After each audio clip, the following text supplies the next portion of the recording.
Hello guys, welcome to my channel Gola education 1.0। तो अब तो आप लोगों को पता चल चुका होगा 50% ये होने पर आपके कॉन्ग्रेस अलाउंस इंक्रीज़ होंगे। ठीक है, देखिए children education allowance, hostel subsidy allowance और दिव्य अलाउंस किसको मिलते हैं और कौन कौन इस अलाउंस का बेनिफिट उठा सकता है। तो चलिए बात करते हैं इस वीडियो में। देखिए उससे पहले जो लोग चैनल नए हैं प्लीज़ चैनल को सब्सक्राइब कर दीजिए और वीडियो को लाइक करना ना भूलें। देखिए अगर बात करें children education allowance and hostel subsidy allowance, ये अलाउंस किन को मिलता है तो ministry of personnel public grievance and pension यानी डिपार्टमेंट ऑफ पर्सनल ट्रेनिंग, जिसे हम DOPT के नाम से जानते हैं। ठीक है, उन्होंने 16/2017 को एक ऑफिस मेमोरेंडम इशू किया था जिसमें उन्होंने बता रखा है कि चिल्ड्रन एजुकेशन अलाउंस और हॉस्टल अलाउंस किस किस को मिलेगा। ठीक है, देखिए 6 CPC में इसके रिगार्डिंग काफ़ी सारे क्वेश्चन पूछे गए थे, तो मैं इस टॉपिक पर डिटेल में डिस्कस करूँगा। ठीक है, आपको एक एक पॉइंट बताऊँगा। तो चलिए शुरुआत करते हैं। देखिए अगर सेकंड पॉइंट आप देख पा रहे हैं, इसमें इस पॉइंट में बता रखा है कि आप जो इस अलाउंस को यानी चिल्ड्रन एजुकेशन या हॉस्टल सब्सिडी अलाउंस है, इसे आप मैक्सिमम 2 एल्डर चिल्ड्रन तक ले सकते हैं। यानी सपोज किसी के 3 बच्चे होते हैं तो पहले जो 2 बच्चे होंगे उनको ये अलाउंस का बेनिफिट मिल सकता है। ठीक है, बच्चे के यानी किसी के सेकंड बच्चे करने के टाइम पे ट्विंस हो जाते हैं तो उनका एक्सटेंशन है, तो उनके अलग से नॉर्म्स दिए गए हैं। ठीक है, देखिए नेक्स्ट टॉपिक की बात करूँ तो इसमें बता रखा है the amount of reimbursement of children education allowance will be ₹2250 per month. देखिए ये अलाउंस जो है ना, children education allowance per month आपको मिलता है ₹2250, यानी अगर इसमें पर ईयर से देखें तो 27,000 पर ईयर मिलता है। ठीक है, यानी आप 2 चिल्ड्रन तक इसको ले सकते हैं तो आप 54,000 पर ईयर ले सकते हैं। ठीक है, दूसरा जो अलाउंस है वो हॉस्टल सब्सिडी अलाउंस है जो ₹6,750 पर मंथ मिलता है। ठीक है, यानी साल में अगर देखें तो ये होता है 81,000, तो ये भी सेम 2 चिल्ड्रन तक ले सकते हैं। ठीक है, देखिए इस अलाउंस के लेने के लिए आपको क्या करना पड़ेगा, आपको सिंपल जिस भी आपका गवर्नमेंट सर्वेंट या जिस भी जगह आपका बच्चा पढ़ रहा है उससे एक सर्टिफिकेट इशू होता है, head of the institute for the period या year for which claim has preferred, यानी जिस साल आपका बच्चा पढ़ रहा है उस साल आपको एक डॉक्यूमेंट सबमिट करना पड़ेगा सर्टिफिकेट इशू को आके, कहाँ से, जो भी स्कूल का हेड होगा वहाँ से आपको, या स्कूल या इंस्टीट्यूट का कोई भी हेड होगा वहाँ से आपको ये सर्टिफिकेट इशू करा के आपको सबमिट करना पड़ेगा अपने डिपार्टमेंट में। ठीक है, देखिए नेक्स्ट जो अलाउंस है the reimbursement of children education allowance for divyang children of government employees shall be payable at double the norms rate of children education prescribed above the clause, यानी नॉर्मल बच्चे को आप कितना ले सकते हैं, ₹2250 यानी। ठीक है, लेकिन जो बच्चा अगर दिव्यांग है, जैसे कि आपको पता होगा किसी पर कोई बच्चा जो सुन नहीं पाता या बोल नहीं पाता या देख नहीं पाता, 40% या 40% ज़्यादा वर्क नहीं करता, तो हम दिव्यांग की कैटेगरी में डालते हैं। ठीक है, तो उनको यानी जो उसके लिए उन बच्चों के लिए जो पर मंथ अमाउंट मिलता है वो मिलता है 4500, यानी नॉर्मल बच्चे के लिए 2250 में मिल जाता है। ठीक है, और इसके बच्चों के लिए कितना मिलता है 4500 पर मंथ। ठीक है, देखिए आगे दे रखा है द अबव रेट या ceiling would be automatically raise by 25% every time the DA allowance on the revise pay structure goes up by 50%। देखिए नेक्स्ट दे रखा है the hostel subsidy allowance and children education allowance can be claim concurrently, यानी ये 2 allowance आप एक साथ ले सकते हैं। ठीक है, ऐसा नहीं है कि आपने एक साल यानी चिल्ड्रन एजुकेशन अलाउंस ले लिया तो आपको उस साल हॉस्टल अलाउंस नहीं मिलेगा। ठीक है, हॉस्टल अलाउंस और चिल्ड्रन एजुकेशन अलाउंस दोनों अलग अलग हैं, आप चाहें तो दोनों एक साथ ले सकते हैं। नेक्स्ट है in case both the spouse और government servant only one of them can allow reimbursement under children education allowance and hostel subsidy allowance. बच्चे के पेरेंट्स माता पिता दोनों गवर्नमेंट सर्वेंट हैं तो दोनों में से कोई एक ही चाहे तो वो उनकी बच्चे की यानी मदर कर सकती है या फिर फादर। ठीक है, नेक्स्ट है the reimbursement of CIE and hostel subsidy will be done just once in financial year after completion of the financial year, यानी जैसे ही आपका फाइनेंशियल कंप्लीट होगा, फाइनेंशियल पता हो आपको 1 अप्रैल से स्टार्ट होता है और आपका 31 मार्च तक चलता है। ठीक है, उसके बाद आप क्या करते हैं, जो भी सर्टिफिकेट इसको इशू करा के, ठीक है, इंस्टीट्यूट या स्कूल से सर्टिफिकेट इशू करा के आप क्लेम के लिए डाल सकते हैं। नेक्स्ट पॉइंट है hostel subsidy applicable only respect of the child studying residential educational institution located at least 50 kilometre from the residence of the government servant, यानी हॉस्टल सब्सिडी अलाउंस उन्हीं बच्चों को मिल सकता है जिनके माता पिता यानी जो बच्चा अपने घर से यानी जो गवर्नमेंट सर्वेंट का घर होगा वहाँ से 50 किलोमीटर मिनिमम डिस्टेंस होना चाहिए उसके हॉस्टल और उसके घर में, ठीक है। नेक्स्ट पॉइंट है, देखिए इस अलाउंस से बोल रहा है अगर सपोज कोई बच्चा 11th या 10th किसी क्लास में पढ़ रहा है और फेल हो जाता है तो उसका अलाउंस रुकेगा नहीं, उसका अलाउंस कंटिन्यू रहेगा, ठीक है। यानी जो 11वीं क्लास में फेल हो गया है और 12वीं क्लास में फिर से 11वीं क्लास पढ़ रहा है तो उसका अलाउंस कंटिन्यू रहेगा, लेकिन 11th क्लास में अगर उसने अलाउंस ले चुका है तो उसके दोबारा से स्टडी करने का वो अलाउंस नहीं मिलेगा, ठीक है। यानी एक साल में, यानी अगर एक ही बच्चा एक क्लास में पढ़ रहा है 2 बार पढ़ रहा है तो वो एक ही बार अलाउंस के लिए अवेल कर सकता है। ये नहीं कि इस साल फेल हो गया तो अगले साल पढ़ रहा है तो अगले साल भी दोबारा अवेल करेगा 11th क्लास के लिए, नहीं, एक क्लास के लिए एक ही बार, ठीक है।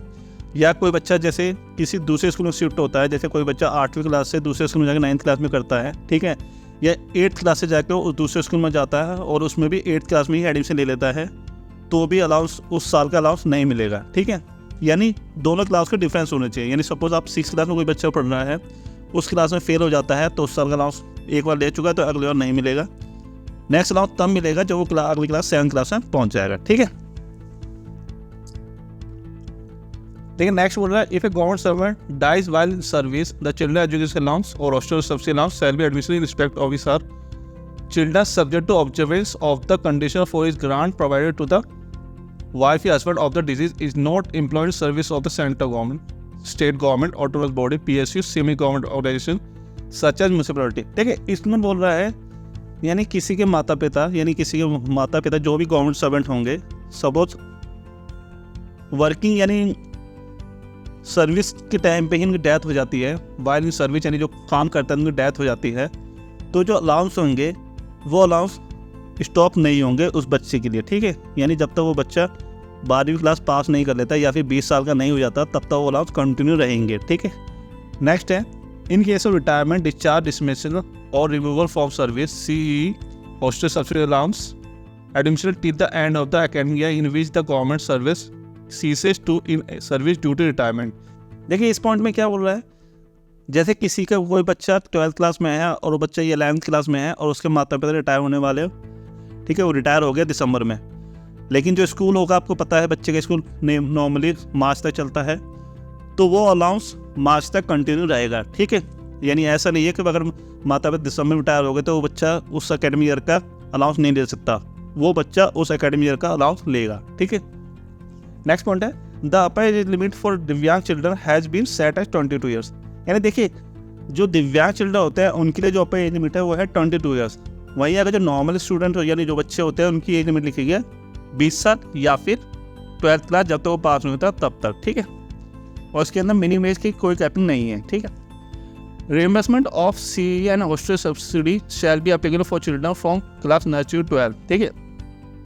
देखिए इसमें बताया गया है यानी ये अलाउंस आप नर्सरी से 12th क्लास तक के बच्चों के ले सकते हैं। यानी अगर सपोज किसी ने अपने बच्चे का एडमिशन नर्सरी क्लास में करा दिया है तो वो उस साल उस एकेडमिक ईयर का यानी अलाउंस ले सकता है, ठीक है।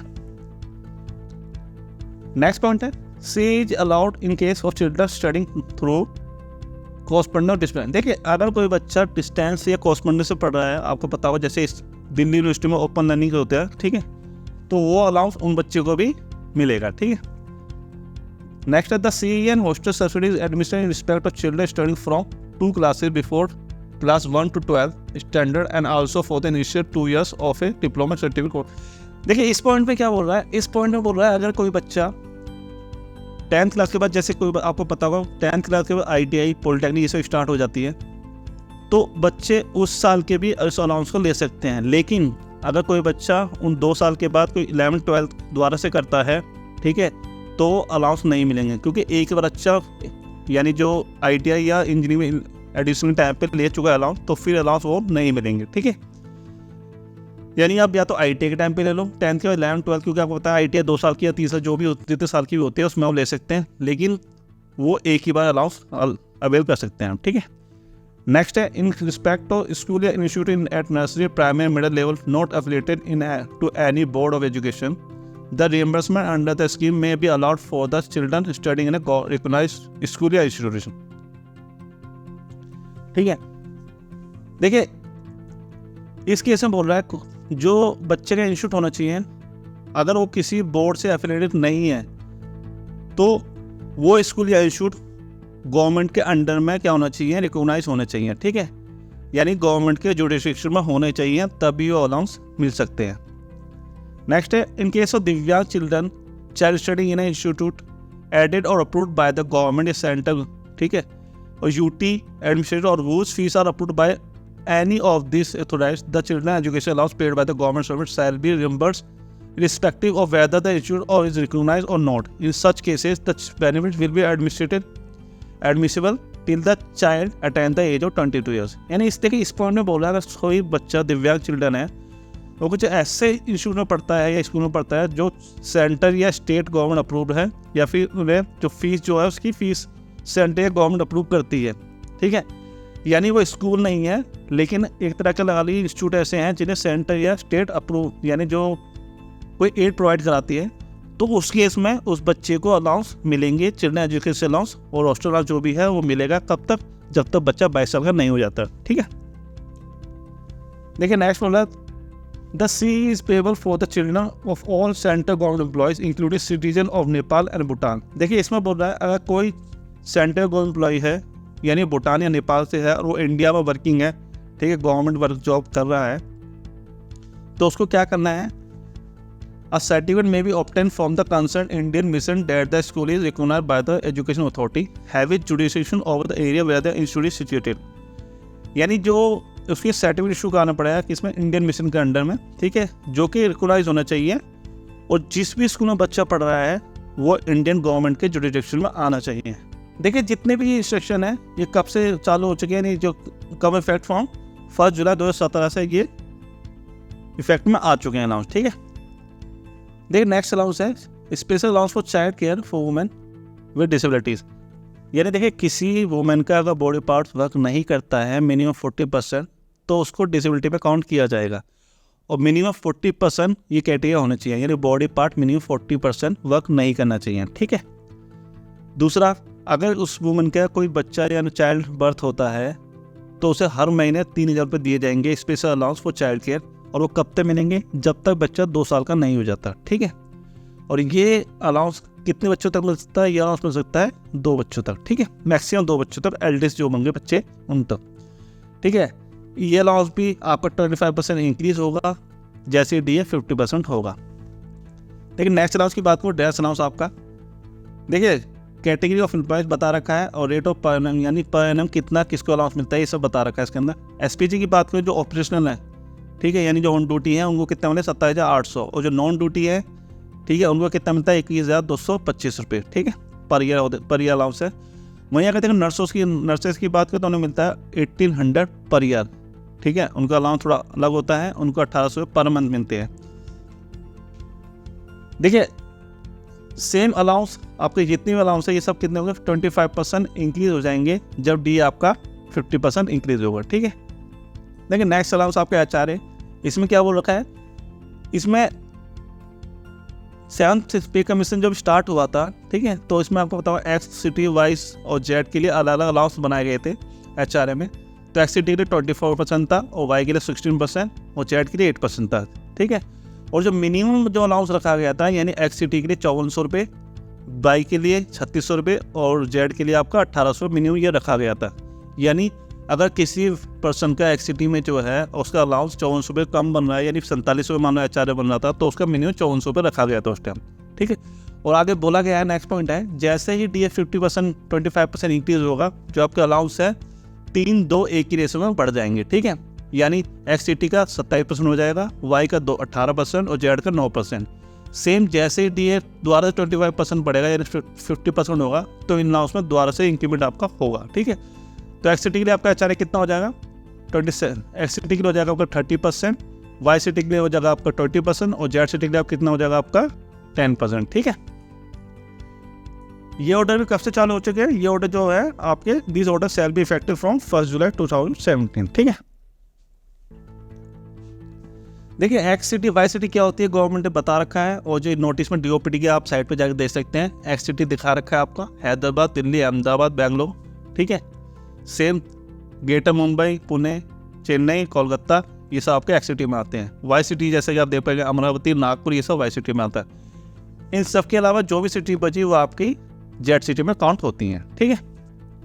तो चलिए मिलते हैं अगली वीडियो में। अगर वीडियो अच्छी लगी है तो प्लीज़ वीडियो को लाइक कर दीजिए और अपने फ्रेंड्स के साथ शेयर करना ना भूलें। मिलते हैं अगली वीडियो में, आज के लिए इतने हैं। थैंक यू, धन्यवाद।